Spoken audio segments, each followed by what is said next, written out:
In this video, I'm going to cover how to process a special order for a bike. So a special order meaning we don't physically have the bike in our stock, and we need to order it in from the supplier. So sometimes a customer will want to put a deposit down on a bike that we don't have. So the reason that we've come up with this procedure is because Lightspeed requires you to enter a serial number anytime you process a sale for a bike, and you're not able to go back into an old sale and update that information later. So we've come up with the procedure as a workaround to that. And how this would work is you might take a deposit of, say, $200 from the customer in the shop, and then you're going to order the bike and process the sale for the bike at a later time when you've received the serial number. So first, we go to the sell screen and we use this new tile I've created called Special Order Bike that is specifically for this purpose. And we're going to put the customer's name in and the amount of the deposit that they've paid, let's say $200. And in notes, this is where you can refer to what the bike is that they're putting a deposit down on. So we'll say Mongoose Crocodile 24-inch 2025. Allocate it to the staff member who sold the bike.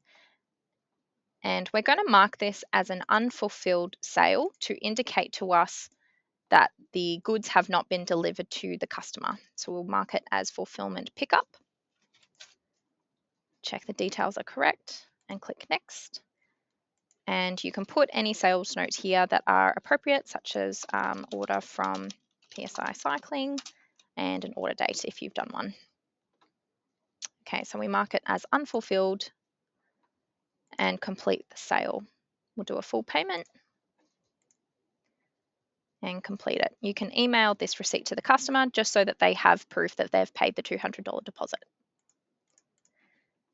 And complete the sale. So in the meantime, you would then go and purchase the bike from the supplier and have it built. And when you physically have the bike in front of you with the serial number and you've contacted the customer, they've come in to collect the bike, the next action is to go to your sales history and pull up that original sale.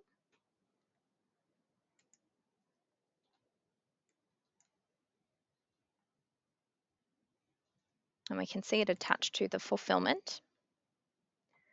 So we can view the fulfillment. We want to complete the fulfillment. So we'll mark this as picked up, which will complete the fulfillment. And then from the sales history, we go back to that sale.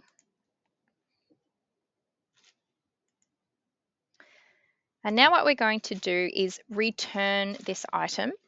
And the reason we're doing this is because we want to add a deduction of $200 to the sale for the new bike. So we're going to enter the bike in here. And let's say it's this boys one in gunmetal.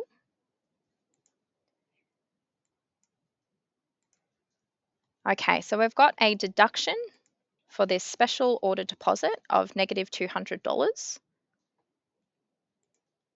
And we've got the bike here. So the balance is now correct at $399 for the bike. And when I click exchange, it will prompt me for the serial number of the bike, which we can enter in here. We say, yes, please record serial number. And then you can take the rest of the payment from the customer and complete the sale.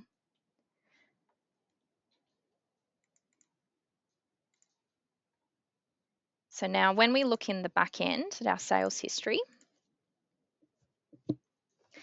there is a clear link between these two because we can see the original sale for the special order deposit now has a return attached to it, which is the sale receipt with the bike on it.